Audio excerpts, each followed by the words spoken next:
Friends, welcome back to our own channel well through. तो friends, आज हम इस वीडियो के अंदर सेक्स ऑफ इस स्टॉक के बारे में डिस्कस करने वाले।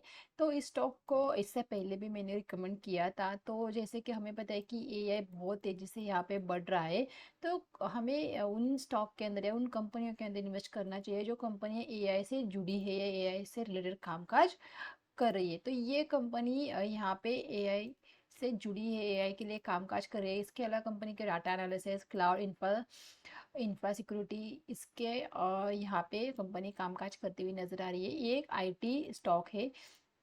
अगर यहाँ पे और देखेंगे तो देखिए, ये स्टॉक अगर यहाँ हम देखेंगे इसका चार्ट, तो चार्ट पे काफी स्ट्रॉन्ग लग रहा है, क्योंकि एक यहाँ पे एक पैटर्न हमें एक दिख रहा है कि बुलिश पैटर्न की स्टॉक के अंदर एक अच्छा खासा मोमेंटम हमें आने वाले दिनों के अंदर देखने को मिल सकता है। तो हम इसके फंडामेंटल के ऊपर और एक बार नज़र डालेंगे। जिन्होंने पिछला वीडियो नहीं देखा है तो इसके लिए हम उनके लिए फिर से इनके फंडामेंटल के ऊपर एक बार नज़र डालेंगे। इसके साथ हम चार्ट पे चलेंगे, क्योंकि चार्ट को हम ज़्यादा प्रेफर करते हैं। और इस स्टॉक को ज़्यादा से ज़्यादा मैं आपको इन्वेस्टमेंट के लिए बेहतर बेट रह सकती है आपके लिए। इसके अलावा ट्रेडिंग के लिए भी इसे आप ले सकते हैं, मतलब स्विंग ट्रेड के लिए पोजिशनली भी स्टॉक के अंदर एक अच्छा खासा पैटर्न हमें देखने को मिल रहा है। तो क्विकली हम फंडामेंटल के ऊपर एक बार नजर डाल लेते कि फंडामेंटल हमें यहाँ पे किस तरह से देखने को मिल रहे हैं। अगर फंडामेंटल की बात करें तो स्टॉक प्रेजेंटली 337 के आसपास ट्रेड करे। 1% से भी ज्यादा यहाँ पे हमें स्टॉक के अंदर तेजी देखने को मिल रही है आज के दिन। अगर हम देख देंगे 1 ईयर की रिटर्न, तो 1 ईयर की रिटर्न देखते हैं तो 230% के रिटर्न स्टॉक ने दिए। मतलब देख सकते हैं कितने बेहतरीन रिटर्न स्टॉक ने यहाँ पे दिखाए हैं। अगर हम 5 ईयर की बात करें तो 5 ईयर के अंदर भी स्टॉक ने देख सकते हैं 1300 के आसपास के रिटर्न दिए। मतलब 10 रुपीज के आसपास चल रहा था स्टॉक, और उसका हाई लगा है 377। मतलब जिन्होंने भी 5 साल के लिए अगर स्टॉक में इन्वेस्ट किया होगा तो उसको बहुत ही अच्छे रिटर्न, मतलब इस आपने उतने पैसे को अगर बैंक में एफडी भी किया होता ना, आप यहाँ पे 15 साल, फिर भी इतने रिटर्न नहीं मिलते आपको। आपको पता है कि बैंक आपको कितने रिटर्न देती है?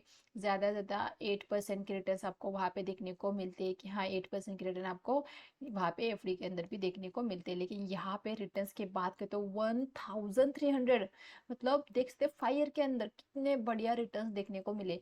तो अभी बोले कि अभी तो स्टॉक ने बहुत अच्छे रिटर्न दिया है, अभी तो स्टॉक में गिरावट आएगी या जो स्टॉक नहीं चलेगा। बहुत बार हम यही सोचते हैं कि स्टॉक बहुत ऊपर गया है तो हमें यहाँ पे बाय नहीं करना चाहिए, और स्टॉक वहीं से बहुत ऊपर जाते हैं।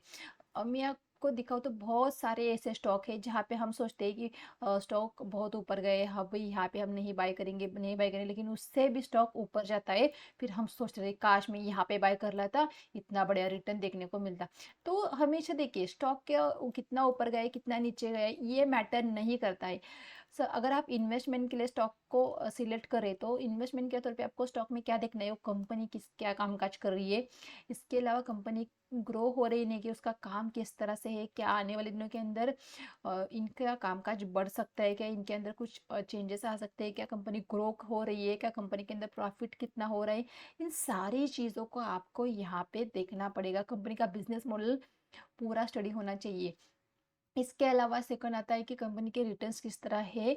और कंपनी अगर यहाँ पे अगर ट्रेडिंग के हिसाब से ले रही हो तो आपको चार्ट के ऊपर देखना चाहिए। अगर चार्ट अगर पॉजिटिव है और फंडामेंटल भी पॉजिटिव है तो आप इन्वेस्टमेंट के लिए भी स्टॉक को देख सकते हैं। तो हमेशा देखिए बहुत बढ़ गया है अभी गिर जाएगा ऐसा नहीं सोचते आप। जिस तरह से सोचते हैं मार्केट बिल्कुल उसका अपोजिट चलता है। आपने बहुत बार इन सारी चीज़ों को यहाँ पे रियलाइज किया होगा, अगर मार्केट के अंदर आप अपडेट रहते हो रेगुलरली। तो ये तो हो गई रिटर्न्स की बात। तो आइए एक बार फाइनेंशियल के ऊपर भी नजर डालते हैं कि फाइनेंशियल हमें किस तरह से देखने को मिल रही है। तो फाइनेंशियल की बात करें तो टोटल रेवेन्यू के अंदर भी हमें यहाँ पे हर साल बढ़ता हुआ दिख रहा है। ऐसा नहीं कि एकदम से जंप आया है, बिल्कुल भी नहीं। कंसिस्टेंसी यहाँ पे अच्छा खासा कंपनी धीरे धीरे धीरे धीरे अपना रेवेन्यू बढ़ा रही है। ईबिटा की बात करें तो ईबिटा भी यहाँ पे बढ़ता हुआ दिख रहा है। नेट इनकम की बात करें तो नेट इनकम भी यहाँ पे कंपनी का धीरे धीरे धीरे हर साल यहाँ पे बढ़ता हुआ ग्रो होता हुआ दिख रहा है। तो देखिए फिलहाल कंपनी के अंदर कोई भी यहाँ पे रेड फ्लैग नहीं है ना, स्टॉक यहाँ पे हमें ओवरबॉट जोन में देखने को मिल रहा है। तो आइए एक बार प्रमोटर की होल्डिंग पे भी एक बार नजर डाल लेते हैं कि किस तरह से हमें प्रमोटर की होल्डिंग यहाँ पे देखने को मिल रही है। तो प्रमोटर की होल्डिंग की बात करें तो 66% यहाँ पे प्रमोटर की होल्डिंग हमें इन स्टॉक के अंदर देखने को मिल रही है। इसके अलावा एफआईएस की हमें 4.72% की होल्डिंग देखने को मिल रही है, जैसे कि उन्होंने मार्च और जून के अंदर होल्डिंग को इंक्रीज किया है। इसके अलावा यहाँ पे रीडर की 28% की होल्डिंग हमें देखने को मिल रही है। तो एफआईएस की ठीक ठाक होल्डिंग है। आने वाले दिनों की इनकी होल्डिंग इंक्रीज भी हो सकती है, क्योंकि ये देखो उनको क्या चाहिए, वो यहाँ पे कंपनी का बिजनेस मॉडल देख के अपने पैसे को लगाते हैं और स्टॉक फिर बहुत ऊपर भागता है। तो भागने से पहले हमें उस स्टॉक को पकड़ना है, इसीलिए हमने इस स्टॉक को चूज किया है।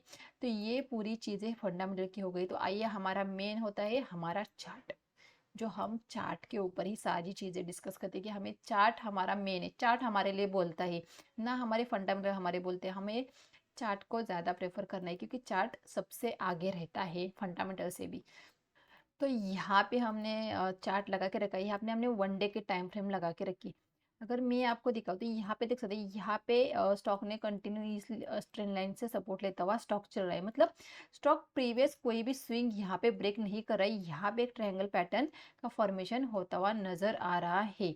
अगर स्टॉक इससे ऊपर 350 के ऊपर स्टॉक निकलता है तो डेफिनेटली बहुत बढ़िया मोमेंटम यहाँ पे देखने को मिल सकता है। देखिए, अपोजिट साइड में अगर मोमेंटम आता है तो वो यहाँ पे ज़्यादा यहाँ पे प्रॉफिटेबल नहीं रहेगा। स्टॉक का ट्रेंड किस तरह अप ट्रेंड है, यहाँ पे एक पोल यानी फ्लैग का पैटर्न हमें बनता हुआ दिख रहा है। यहाँ पे एक पोल बना है, यहाँ पे फ्लैग बनेगा, और इसका कैसा होता है, जितना ये पोल रहता है ना, उतना मोमेंटम ऊपर की तरफ हम शिफ्ट करके उतना मोमेंटम हमें देखने को मिलता है। मतलब 100 से अगर 340 का है, मतलब यहाँ पे 240 पॉइंट का मोमेंटम है। मतलब यहाँ से हम अगर देखेंगे 300 से यहाँ पे 240, मतलब 540 तक के मोमेंटम हमें देखने को मिल सकता है, अगर हम उतना ही मोमेंटम ऊपर की तरफ शिफ्ट कर ले तो इसीलिए आप अगर यहाँ पे ट्रेडिंग से हिसाब से अगर स्टॉक को सिलेक्ट करें तो इस ट्रेंड लाइन के नीचे डेफिनेटली आपका एसएल होना चाहिए, या इस स्विंग के नीचे, किसी भी स्विंग के नीचे रख सकते हैं, या इस ट्रेंड लाइन के साथ आप अपना एसएल रख सकते हैं। अ, इस ब्रेकआउट के ऊपर आप 350 के ऊपर आप स्टॉक को पिक कर सकते हैं। ये तो हुई ट्रेडिंग की बात। इन्वेस्टमेंट की बात करें तो ये देखिए, इन्वेस्टमेंट के लिए आप किसी भी प्राइस पे यहाँ पे भी आप बाय कर सकते हैं। और हमारे गिरावट भी आ जाती है फिर भी आप स्टॉक को बाय कर सकते हो, क्योंकि देखिए कंपनी अच्छा खासा कामकाज कर रही है। आने वाले दिनों के अंदर एआई के बेस पे कामकाज करने वाली कंपनी ही यहाँ पे ग्रो होती हुई नजर आएगी। उनके अंदर ही मोमेंटम है, कंपनी ग्रो करेगी तो डेफिनेटली यहाँ पे आपको प्रॉफिट ही होने वाला है। तो इसीलिए आपको इस स्टॉक के बारे में आप खुद भी जानकारी यहाँ पे देखिए, आप फंडामेंटल देखिए, कंपनी का बिजनेस मॉडल देखिए, अगर आप इन्वेस्टमेंट के लिए स्टॉक को सिलेक्ट कर रहे हैं। इसके अलावा आप टेक्निकल सारी चीज़ें आप खुद देखिए, उसके बाद ही स्टॉक को पिक कीजिए। सिर्फ मेरे कहने से या किसी और के कहने से कभी भी किसी भी स्टॉक में मत इन्वेस्ट करना। इन्वेस्ट करने से पहले अपनी खुद के एनालिसिस के बेसिस पे स्टॉक में इन्वेस्ट करना चाहिए। तो आपको किस तरह से लग रहा है ये स्टॉक, मुझे कमेंट में ज़रूर बताइए। वीडियो अच्छा लगा तो वीडियो को लाइक कीजिए, चैनल को सब्सक्राइब नहीं किया है तो चैनल को ज़रूर सब्सक्राइब कीजिए, वीडियो को शेयर कीजिए अपने दोस्तों के साथ। थैंक यू, मिलते हैं नेक्स्ट वीडियो में।